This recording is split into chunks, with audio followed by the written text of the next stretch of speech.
Electric گاڑی کو government چاہتی ہے دینا، اس کو سبسڈیز دینا چاہتی ہے، لیکن ابھی ہمیں آئی ایم ایف کی طرف سے بھی، کیونکہ وہ سبسڈیز جو ہے اب تو ہر چیز ہمیں کیلکولیٹ کرنی پڑتی ہے، جن کے پیسے دینے ہیں تو وہ اپنے پیسوں کا فکر مند کہ آپ نے سارا اگر سبسڈی دے دیا تو میرے پیسے کون دے گا تو وہ ایک چیز تو وہ افیکٹ کرے گا، لیکن ہے بھی. And secondly E V would it be a solution? I don't think so. Honestly speaking, in my personal opinion, my personal opinion is, how many EVs would you sell? How many people will buy? Because again, EV کو charge بھی تو بجلی سے کرنا ہے نا آپ نے. وہ 1-2 ٹن کا اے سی ہے آپ جسے چارج کر رہے ہیں، تو 2 ٹن کا اے سی کا بجلی کا بل، اور باقی جو آج آپ خبریں سنتے ہیں کہ جی آپ اتنے یونٹ چلائیں گے تو اس سے اوپر ہوگا، تو آپ سولر تو رات کو نہیں چلا سکتے، سولر کے بھی اوپر آپ کا پرابلم ہے، تو آپ کہاں سے کریں گے، کیسے مینیج کریں گے؟ اچھا یہ بتائیں، یہ الیکٹرک وہیکل جو ہے وہ اس دن کہیں کوئی بات کر رہا تھا کہ جی یہ تو کچھ لوگ تو کہتے ہیں جی یہ تو موبائل کی طرح ہے، یہ تو موبائل تو 3 سال 5 سال میں اس کی ویلیو زیرو ہو جاتی ہے، تو یہ گاڑیاں بھی الیکٹرک جو ہے یہ زیرو ہی ہو دیکھیں جائے. جی ہے تو ٹیکنالوجی نا، it's all I T. Electric گاڑی تو ہے تو آئی ٹی، میکینیکل. اگر ہم اس کی ٹولز کی بات کریں تو اس کے اندر نہیں، وہ تو سارا سافٹ ویئر بیس ہے، بیٹریز کے اوپر چل رہا ہے، اور کتنی چلے گی، کیسے چلے گی، کہاں چلے گی، آپ کا انفراسٹرکچر کے اوپر بھی بڑا ڈپینڈ کرتا ہے.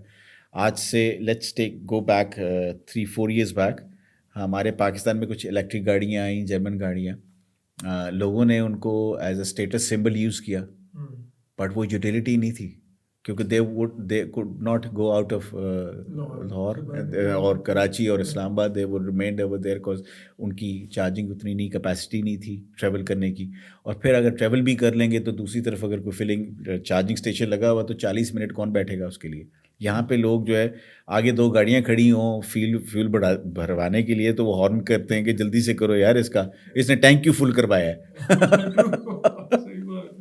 تو electric, yes, it's an innovation. I don't discourage electric, but again, I have serious reservations.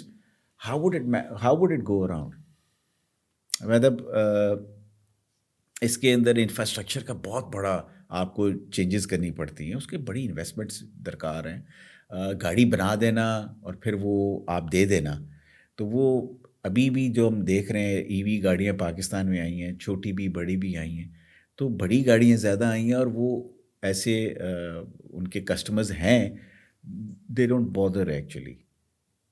So they have ان کے بزنسز. ہوتا ہے نا کہ sometimes you are getting out your, آپ جو گاڑی خریدی ہے اس سے آپ کا کاروبار کو بھی ترجیح مل رہی ہوتی ہے، آپ کو آپ کا اسٹیٹس بھی مینٹین رہ رہا ہوتا ہے، چل رہا ہوتا ہے، تو پیسے پورے کر لیتے ہیں. اچھا وہ میں انفیکٹ ایک آرٹیکل پڑھ رہا تھا کہ یو ایس میں اب الیکٹرک کار جو ہے اس کا ریورس ٹرینڈ شروع ہو گیا، کہ وہ لوگ دوبارہ سے اب الیکٹرک سے جو ہے وہ فیول. ایسی ہے، کینیڈا میں بھی ہوا ہے، یو ایس میں بھی ہوا ہے، اور اس کی میجر ریزن گاڑیاں نہیں تھیں، انفراسٹرکچر تھا. انفراسٹرکچر کا مطلب وہی فلنگ 40 منٹ لوگ کہاں کھڑے ہوں، پھر اویلیبلٹی کہاں ہے. پھر اس کے بعد جو اسٹڈی میں نے کی، شاید اور کوئی اسٹڈی بعد میں نہ آ گئی ہو، کہ وہ جو ویسٹ کے انفراسٹرکچر بھی تھا وہ بھی سپورٹ نہیں کر پایا اس کو، چارجنگ کو. اس کی وولٹیج اتنی زیادہ تھی، پلس جو لائنیں بچھی ہوئی ہیں آپ کی وہ تو نہیں چینج کر رہے آپ. اور پلس ہمارے تھوڑا سا ریزرویشنز اس لیے کہ ٹرانسفارمر پہ ہمارے علاقے کے لوڈ زیادہ پڑ جائے کسی گھر کی وجہ سے، تو یا شارٹ سرکٹنگ ہو جائے تو پورا ٹرانسفارمر اڑ جاتا ہے.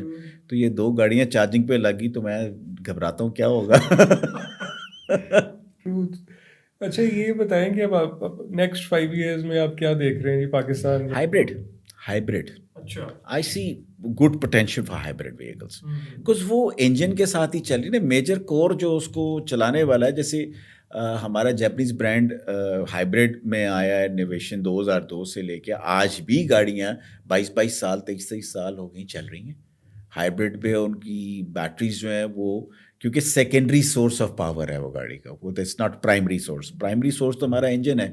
جس کو انٹرنل کمبکشن انجن آپ کہتے ہیں، آئس کہتے ہیں، وہ ہے، اور وہ پرائمری چلا رہے ہیں، پیٹرول کے ساتھ چل رہی ہے.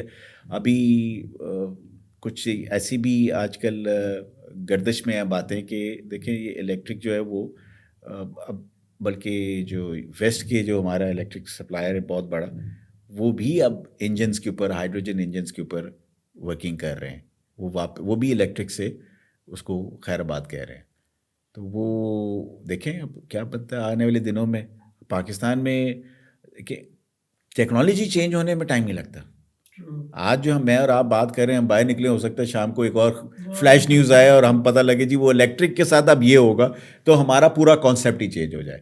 سو we should be very careful about. یہ آپ نے ہائیڈروجن کی بات کی، کل پرسوں بھی آئی تھنک کوئی نیوز میں دیکھ رہا تھا، تو یہ اب یہ کچھ اور ٹیکنالوجی ہے. نو اٹ از آلسو وہ کمپریس کر رہا ہے نا، جیسے سی این جی ہماری چلتی تھی نا ٹیکنالوجی، کمپریس ہوتی تھی گیس، تو وہ یہ کمپریس ہی کرے گا. اچھا، یہ کمپریس کرے گا. جیسے ڈیزل گاڑی کے اندر پلگز نہیں ہوتے، وہ اس کی جو بور اینڈ اسٹوک ہم جو پسٹنز ہوتے ہیں وہ کمپریس کرتے ہیں ہوا کو، آکسیجن بیچ میں آتی ہے اس کے ساتھ وہ ٹریگر کرتا ہے. اسی طرح وہ کمپریس کرے گا، لیکن وہ کمپریس کرنے کا اس کا فیول کی ایوریج اور وہ لانگ لاسٹنگ، وہ سارا کچھ میٹر کرتا ہے. اور یہ ٹیکنالوجی پہ جو R&D ہو رہی ہے پچھلے 4-5 سالوں سے ہو رہی ہے. میں اگر I may not be wrong. I think EV start ہوا، جو فوبیا EV فل EV کا فوبیا 2015-16 سے شروع ہوا. 2025 میں تو I think there is a long list of new cars coming in. تو آپ کیا لوگوں کو سجیسٹ کرتے ہیں جس نے گاڑی خریدنی ہے، کیا کرے وہ؟ دیکھیں جی، گاڑی ہر بندہ اپنی یوٹیلیٹی کے حساب سے خریدے. ہر بندہ فیشن نہیں دیکھے، وہ اپنی یوٹیلیٹی دیکھے. آج ہائیبریڈ گاڑیوں کا ہر بندے کو شوق ہے، جی میں پیٹرول بچاؤں گا. بھائی آپ کی تو دن میں گاڑی ہی 25 کلومیٹر چلتی ہے، آپ کیا پیٹرول بچائیں گے؟ انٹرنیشنلی اسٹڈی ہے، جو ہائیبریڈ گاڑیاں ہیں وہ اس کو ریکمینڈ کی جاتی ہے جس کی کم سے کم ڈیلی کی 100 کلومیٹر گاڑی چلے، اور وہ بھی شہر کے اندر. Hybrid cars are not good on fuel on highways. آپ یہ نہیں سمجھیں کہ میں ہائی وے پہ جاتا ہوں تو ہائیبریڈ گاڑی لے لوں گا تو میرا فیول بچے گا. No, you will be spending more fuel than an ICE engine, کیونکہ وہ سیکنڈری سورس ہے. میجرلی تو وہ بیٹری سرٹن بیٹری جو ہے وہ 40 کی اسپیڈ سے نیچے آپ چلائیں گے تو انجن بند ہو جائے گا اور آپ کی بیٹری پہ گاڑی چلے گی. ہائی وے پہ آپ 40 کی اسپیڈ پہ کہاں چلائیں گے؟ یہاں پہ تو چلے 60 کی آپ کی اسپیڈ لمٹ ہے شہر کے اندر، تو 60 سے 40 کے اندر آپ کہیں نہ کہیں چلتے جاتے ہیں. بریک لگائیں گے، بیٹری ریچارج ہو جائے گی، اور اس کا جنریٹر انجن کے ساتھ بھی چارج کرتا ہے، لیکن وہ ری جنریٹر بریکس کے ساتھ بھی ہوتی ہے بیٹری. آپ جب بھی بریک لگائیں گے وہ بیٹری کو چارج کر رہا ہوتا ہے. Yes, every car has that technology. تو یہ ہائیبریڈ جو اب میں فیول کے اوپر آپ کی بات کر رہا تھا پہلے، تو آپ کی اگر 20 سے 25 کلومیٹر گاڑی چلنی ہے تو دیکھو ہائیبریڈ کے لیے 20-25 لاکھ روپے آپ زیادہ بھی تو دیتے ہیں. تو اس کی جو وہ ہم کہتے ہیں اس کا بریک ایون، جہاں آپ یوز کریں گے گاڑی جو 25 کلومیٹر کی چلتی ہے دن میں اور وہ 20 لاکھ آپ نے کم پہ خریدی، تو اس کا بریک ایون آپ 3 سے 4 سال میں پورا کر لیں گے. آپ کی چلنی 20 سے 25 ہے، لیکن آپ نے وہ بس ایک ایگو بنانی تھی کہ ہم نے ہائیبریڈ گاڑی خریدی ہے، تو سر آپ کی جو بریک ایون ہے وہ 7 سالوں پہ چلا جائے گا.